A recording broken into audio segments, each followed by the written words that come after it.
Linkin Park record. Talk to me about that. All right, Mike? Well, I think for each of us, we come from different places. We like, different types of music. We each of us, grew up on different types of things. But I think there's, one of the common threads as far as musically is that everybody does really like a lot of different things. There's a heavy rock influence in the band. There's also, a lot of I personally like old school hip hop a lot. Big Daddy Kane, Boogie Down Productions, Run DMC, stuff like that. I love new hip hop. I love some electronic music. Big Depeche Mode fan. And each guy, it goes on and on like that. When we get in the studio, I think one thing that we forget that other bands don't do, and Chester, you can speak on this too. In some bands you've got a guy who's the kind of leader of the group and does, makes a lot of the decisions and writes a lot of the music.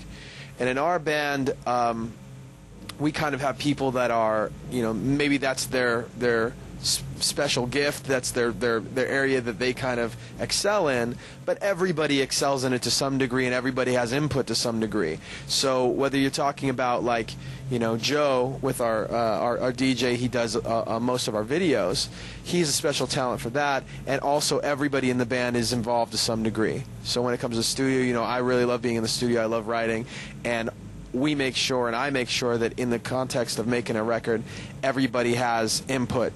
And especially on this record, I think more than any other record we've done, I really wanted to make it democratic and make sure that we voted on just about everything we could vote on and make sure that everybody was really happy with it, because that was just something we hadn't done so much like that before. Want to talk about that?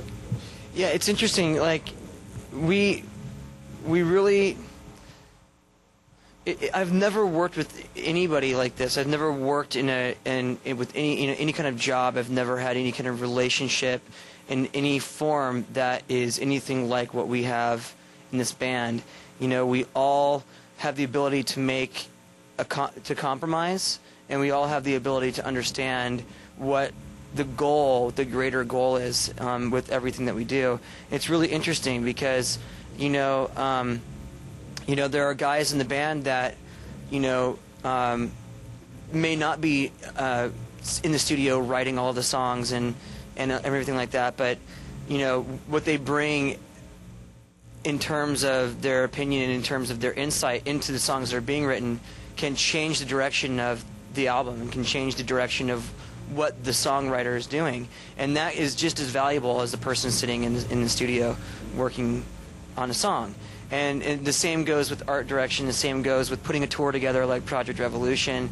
There are people behind it that kind of do all the footwork. But when everybody gets together and they all kind of, it keeps everybody focused on what our goal is. And it's really interesting how it works. And combined, that's what makes us who we are. And I don't think there are many bands like us out there.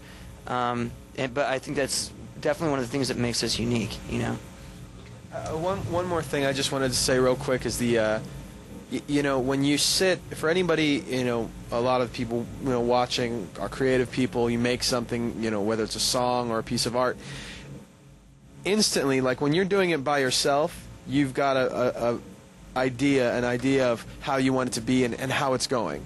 And then when it gets to the point where it's feeling really good, you show it to someone else, you play it for someone else. All of a sudden, as soon as you do that, you're seeing and hearing it through their eyes, and it's before they even say anything, you're figuring out new things about it that you want to change, make better. And that, when we get together with all six of us, that's kind of how that works. That's great. Well, guys, congratulations. Project Revolution Tour is amazing. And really, one last quick thing, the importance of the Revolution stage. I love the fact that you bring up all those new and upcoming bands on there. Talk to me really quickly, guys, about that before we wrap up. Just saying one thing. I know you want to say something. The one thing that I really like about the way this was set up this year is that we were able to do the Revolution stage without playing over top of the main stage, two things competing. You really can come at noon, watch the whole Revolution stage, then move over to the main stage and watch the whole main stage. And to me, if we were the first band on a bill of 11, that would mean a lot. It was really important for me putting the show together that I was looking at it from a fan's perspective, and I've been to shows where I've had to run back and forth between stages, like Mike was saying, and it's really annoying. And it just kind of it really, I think, it kind of cheapens a band's motivation to perform really hard, knowing that there's another band that somebody wants to see going on halfway through their set. So I think that was really important. But even beyond that, you know, we've got a lot of bands from Medina Lake, you know, who's just coming out and building their fan base as we speak, to a band like, you know, Mindless Self-Indulgence, which has been kicking around for as long as we've been kicking around, and they have a very strong fan base, very unique sound.